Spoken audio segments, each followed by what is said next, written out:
बुद्धिजीवियों का षड्यंत्र। अकबर 1556 से 1605 ईसा। हुमायूं के बाद मुगल वंश का तृतीय शासक अकबर बना। अकबर ने 1556 ईस्वी में हेमचंद्र विक्रमादित्य के साथ पानीपत की दूसरी लड़ाई लड़ी और विजयी रहा। आम्बेर के खचवाहा राजपूत राजा भारमल ने 1526 ईसा में अकबर के दरबार में अपने राज्य वापस पाने के लिए अपनी बेटी राजकुमारी हरखाबाई का विवाह अकबर से करना स्वीकार किया था। भारमल को अकबर के दरबार में ऊंचा स्थान मिला और उसके बाद उसके पुत्र भगवंत दास और पौत्र मानसिंह भी दरबार में ऊंचे सामंत बने रहे। मानसिंह 1576 ईस्वी में अकबर के नवरत्नों में शामिल हो गया। चंद्रा 2007 पृष्ठ 242 से 243। सरकार 1984 पृष्ठ 36। उदय सिंह ने अपनी पुत्री जोधाबाई का विवाह अकबर से किया और जोधाबाई विवाह उपरांत मुस्लिम बनी और मरियम उज जमानी कहलाई। उसे विवाह के बाद आगरा या दिल्ली में कोई महत्वपूर्ण स्थान भी नहीं मिला था, बल्कि भरतपुर जिले का एक छोटा सा गांव मिला था। अकबर की मृत्यु 1605 में हुई थी। उसके पुत्र जहांगीर द्वारा उसके सम्मान में लाहौर में एक मस्जिद बनवाई गई थी। नाथ 1982 पृष्ठ 52। राजपूत राजकुमारियों का मुस्लिम राजाओं से विवाह संबंध बनाने का प्रकरण अकबर के काफी समय पूर्व से ही था, किंतु अधिकांश विवाहों के बाद दोनों परिवारों के आपसी संबंध अच्छे नहीं रहे और न ही राजकुमारियां कभी वापस लौटकर घर आई। हालांकि अकबर ने इस मामले को पिछले प्रकरणों से अलग रूप दिया, जहां उन रानियों के ब्राह्मण और राजपूत भाइयों या पिताओं को पुत्रियों या बहनों के विवाह उपरांत अकबर के यहाँ मुस्लिम ससुराल वालों जैसा ही सम्मान मिला करता था। उन ब्राह्मण और राजपूतों को अकबर के दरबार में भी अच्छा स्थान मिलता था। सरकार 1984 पृष्ठ 37। हालांकि कुछ राजपूत और ब्राह्मण स्त्रियों ने अकबर के हरम में प्रवेश लेने पर इस्लाम स्वीकार किया, फिर भी उन्हें पूर्ण धार्मिक स्वतंत्रता थी। साथ ही उनके सगे संबंधियों को जो ब्राह्मण और राजपूत थे, उन्हें दरबार में उच्च स्थान भी मिला था। चंद्रा 2007 पृष्ठ 243। दरबार के ब्राह्मण राजपूत और मुस्लिम दरबारियों के बीच संपर्क बढ़ने से आपसी विचारों का आदान प्रदान हुआ और दोनों धर्मों हिंदू और मुस्लिम, हिंदू यानी राजपूत और ब्राह्मण में सद्भाव की प्रगति हुई। इससे अगली पीढ़ी में दोनों रक्तों का संगम हुआ, जिसने दोनों संप्रदायों के बीच सौहार्द को भी बढ़ावा दिया। परिणाम स्वरूप ब्राह्मण और राजपूत मुगलों के सर्वाधिक शक्तिशाली सहायक बने। राजपूत सैन्याधिकारियों ने मुगल सेना में रहकर अनेक युद्ध किए तथा जीते। इनमें गुजरात का 1572 का अभियान भी था। सरकार 1984 पृष्ठ 38 से 40। महाराणा प्रताप 1576 ईस्वी। महाराणा प्रताप हल्दी घाटी में अकबर के हाथों हार गया। हल्दी घाटी की लड़ाई बहुत रोचक थी। इस युद्ध में अकबर स्वयं नहीं लड़ रहा था, बल्कि उसकी ओर से उसका मुख्य सेनापति मानसिंह लड़ रहा था और महाराणा प्रताप भी स्वयं नहीं लड़ते हुए अपने ओर से अपने सेनापति हकीम खान सुर को भेजा था। है ना मजेदार बात। ये हिंदू मुस्लिम लड़ाई नहीं, वरना ये सिर्फ सत्ता की लड़ाई थी। तत्कालीन समाज में वेश्यावृत्ति को सम्राट का संरक्षण प्रदान था। अकबर के यहाँ एक बहुत बड़ा हरम था, जिसमें बहुत सी स्त्रियां थी। इनमें अधिकांश स्त्रियों को बलपूर्वक अपहृत करवा कर वहां रखा जाता था। कहा जाता है कि अकबर के कुछ लोग हिंदू सामंत, दरबारी या सेनापति की सुंदर स्त्रियों को किसी भी जगह देखता था, उसे बलपूर्वक उठा कर ले जाता था और सम्राट की आज्ञा बताते हुए उस स्त्री को सम्राट अकबर के हरम में डाल दिया जाता था। आईने अकबरी के लेखक अब्दुल कादिर बदायूनी कहते हैं कि बेगमें कुलीन, दरबारियों की पत्नियां अथवा सुंदर स्त्रियां जब कभी बादशाह की सेवा में पेश होने की इच्छा करती थी, तो उसे पहले अपनी इच्छा की सूचना देकर उत्तर की प्रतीक्षा करनी पड़ती थी, जिन्हें यदि बाद में योग्य समझा जाता था तो उसे हरम में प्रवेश की अनुमति दी जाती थी।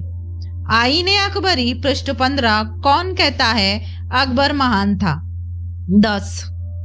क्या ऐसा कामुक एवं पतित बादशाह अकबर महान है? जागरण जंक्शन, D.K. श्रीवास्तव।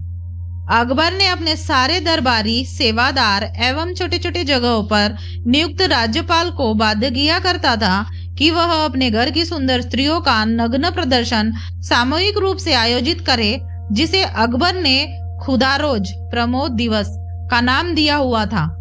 इस उत्सव के पीछे अकबर का एकमात्र उद्देश्य सुंदरियों को अपने हरम के लिए चुनना था।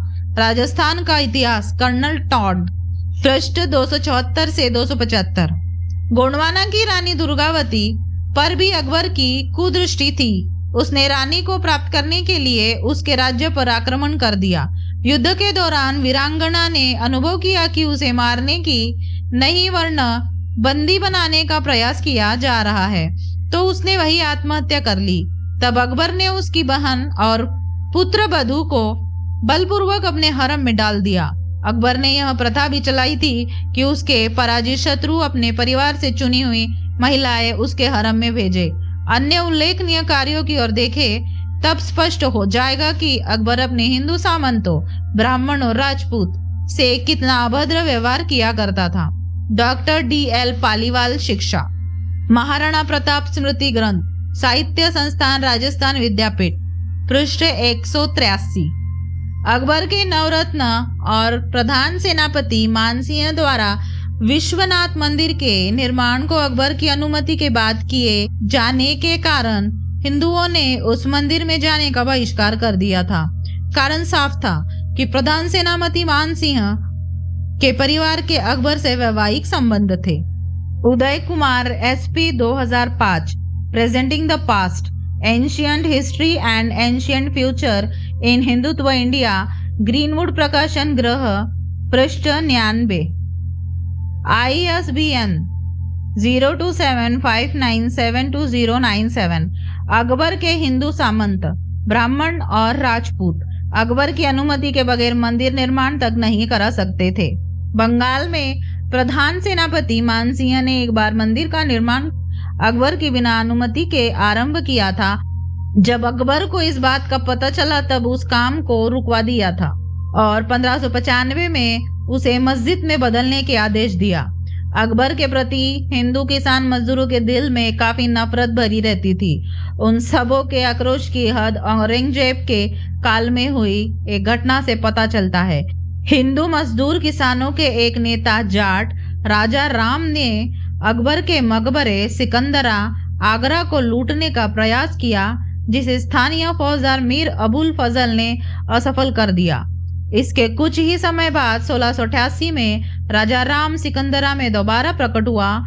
VD Mahajan, history of medieval India S चांद, पेज 168। और शाइस्ता खां के आने में विलंब का फायदा उठाते हुए उसने मकबरे पर दोबारा सेंध लगाई और बहुत से बहुमूल्य सामान जैसे सोने, चांदी, बहुमूल्य कालीन, चिराग इत्यादि लूट लिए तथा जो ले जा नहीं सका उसे बर्बाद कर गया। राजा राम और उसके आदमियों ने अकबर की अस्थियों को खोद कर निकाल लिया एवं जलाकर भस्म कर दिया, जो कि मुस्लिमों के लिए घोर अपमान का विषय था। निकाल लाओ मानुसी, 1907, स्टोरिया मोगोर, जॉन मरे, पेज 319। अकबर के कब्र को खोद कर तहस नहस करने से साफ पता चलता है कि किसान नेता ने राजा राम, जाट तथा अन्य लोग मुस्लिम शासकों और उसके सामंतों के कारनामे से कितने त्रस्त थे। अकबर की मृत्यु के बाद जहांगीर 1605 ईसा से 1627 ईसा गद्दी पर बैठा था। सम्राट जहांगीर की मौत के बाद मुगल सिंहासन के उत्तराधिकारी के रूप में शाहजहां 1627 ईसा से 1658 ईसा शासक बना। शाहजहां के बाद भारत पर राज्य करने वाला छठा मुगल शासक औरंगजेब 1658 ईसा से 1707 ईसा बना था। औरंगजेब ने पूरे साम्राज्य में फतवा ए आलमगिरी, शरीयत या इस्लामी कानून पर आधारित लागू किया और कुछ समय के लिए गैर मुस्लिमों और गैर राजपूत ब्राह्मणों पर अतिरिक्त कर जजिया भी लगाया। गैर मुसलमान और गैर राजपूत ब्राह्मण जनता पर शरीयत लागू करने वाला वो पहला मुसलमान शासक था। उसने अपनी धन लोलुपता हेतु कई हिंदू धार्मिक स्थलों को नष्ट किया और कुछ मंदिरों के पुनरुद्धार हेतु धन मुहैया भी कराया था, जैसे गुवाहाटी का कामाख्या मंदिर, उज्जैन का महाकाल मंदिर, मथुरा का कृष्ण मंदिर। 1669 ईसा में औरंगजेब ने बनारस के विश्वनाथ मंदिर को तुड़वा दिया, लेकिन एक घटना से औरंगजेब के द्वारा एक मस्जिद तोड़ने का भी जिक्र मिलता है। एक समय गोलकुंडा के रियासतदार ने सम्राट औरंगजेब को सूखे का बहाना बनाकर लगान नहीं दिया था।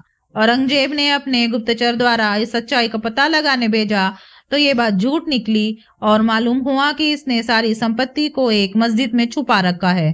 उसके बाद औरंगजेब ने गोलकुंडा पर चढ़ाई कर दी और उस मस्जिद को तोड़कर सारा छुपा धन लूट लाया। ब्राह्मणी सलाहकारों ने सम्राट को अधिक आय हो इसके लिए ब्रज में आने वाले सभी तीर्थ यात्रियों पर भारी कर लगवाया। जजिया कर को पुनः प्रारंभ करवाया गया।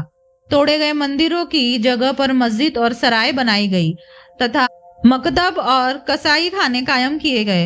हिंदुओं के दिल को दुखाने के लिए गोवध करने की खुली छूट दे दी गई।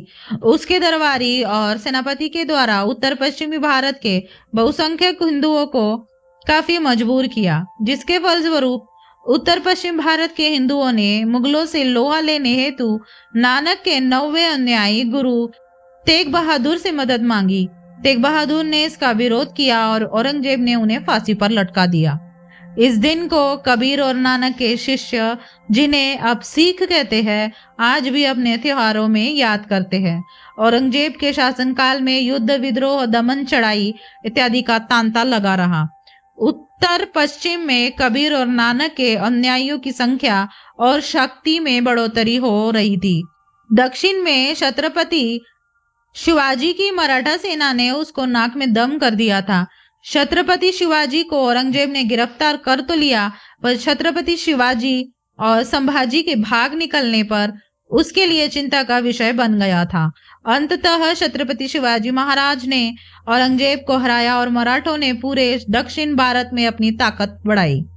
छत्रपति शिवाजी की मृत्यु के बाद भी मराठों ने औरंगजेब को परेशान किया। औरंगजेब की मृत्यु दक्षिण के अहमदनगर में 3 मार्च सन 1707 ईसा में हो गई।